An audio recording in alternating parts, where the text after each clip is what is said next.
à toutes et à tous, donc je vais présenter rapidement les enjeux de l'oral 4, à savoir qu'en fait il y aura une pratique en natation ou en athlétisme et un oral plutôt théorique qui va porter donc sur l'activité qui n'aura pas été sélectionnée donc à l'oral. Par exemple, s'il y a une pratique athlétisme, alors il y aura un oral natation et inversement, s'il y a pratique natation, il y aura pratique athlétisme. Donc c'est un oral qui va durer une vingtaine de minutes au total. Il y a 2 minutes de préparation avec un exposé de 3 minutes dans l'idéal et ensuite une suite de questions de 17 minutes pour aller au total à 20 minutes, donc entre l'entretien et la présentation de l'exposé du candidat par rapport à une question. Pour continuer sur la présentation de l'oral, toutes les questions vont être formulées de la même manière, c'est-à-dire que l'intitulé va être le même selon les candidats et selon les questions. Ça va commencer de cette manière. Quelles connaissances scientifiques mobilisez-vous pour analyser? Et ensuite, il y a une question qui peut soit porter sur l'athlétisme, soit porter sur la natation, en considérant qu'il y a des questions qui peuvent très bien se prêter à la natation et à l'athlétisme, concernant par exemple les filières énergétiques. À savoir aussi que cet oral, il vise à faire mobiliser aux candidats des connaissances dans les sciences de la vie, biomécanique, anatomie, physiologie, par exemple, mais aussi au registre des sciences humaines et sociales avec des connaissances épidémiologiques, avec des connaissances historiques, sociologiques, relatives aussi à la connaissance de l'activité plus largement. Quelques conseils par rapport à cette épreuve.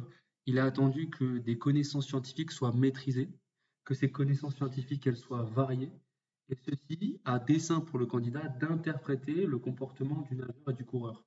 Donc plus que de réciter des connaissances, il faut les utiliser en regard d'un sujet qui vise à interpréter le comportement d'un nageur ou d'un coureur.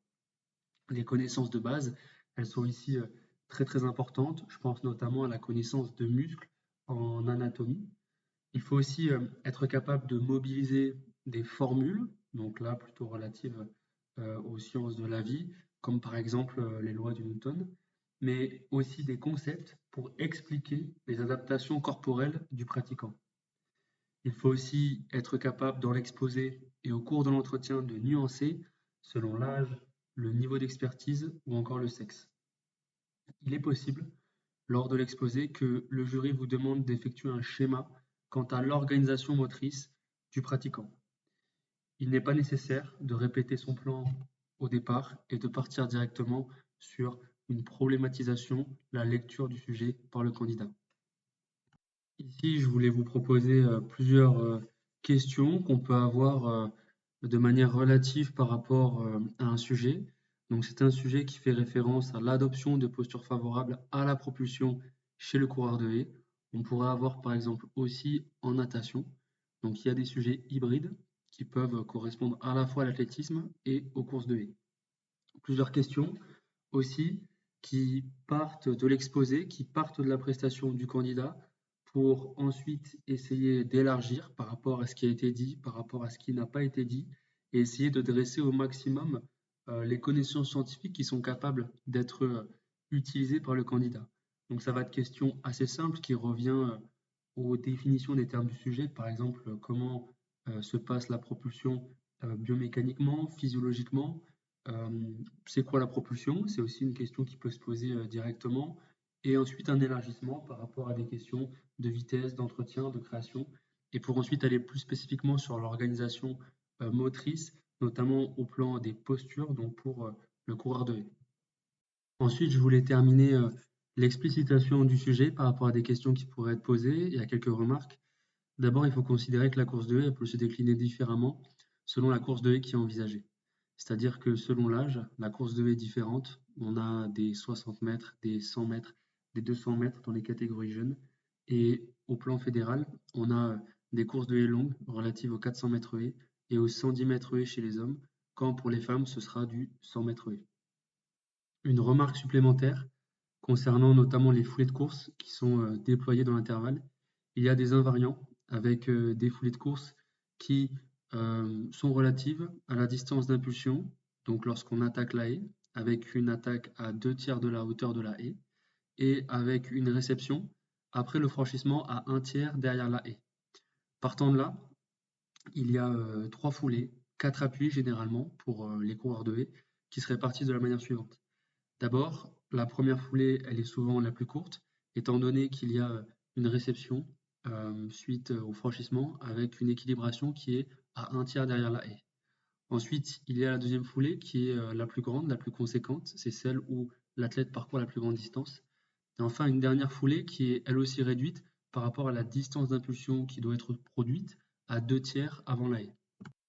Il est aussi possible d'appuyer ses références et ses connaissances à partir d'auteurs. On pense notamment à Michel Pradé qui est fortement intervenu sur les connaissances qui sont déployées dans les concours de l'enseignement avec un cadre d'analyse relatif à l'équilibre et à la propulsion. Un point aussi sur la notion de prise d'avance des appuis. La prise d'avance des appuis, c'est une notion qui permet de faire acquérir au coureur ou au sauteur une dimension verticale plus appuyée lors d'une impulsion. Il y a toujours deux composantes, une composante verticale et horizontale, et une prise d'avance des appuis, c'est une prise d'avance des appuis du bas du corps par rapport au haut du corps, une accélération du bas par rapport au haut qui va créer une inclinaison du buste légèrement vers l'arrière par rapport à des appuis qui seront plus rapidement effectués, projetés vers l'avant. La prise d'avance des appuis, elle est présente dans tous les sauts, soit en longueur, perche, mais aussi au saut en hauteur, où elle est particulièrement présente, mais elle est aussi présente en course de haie.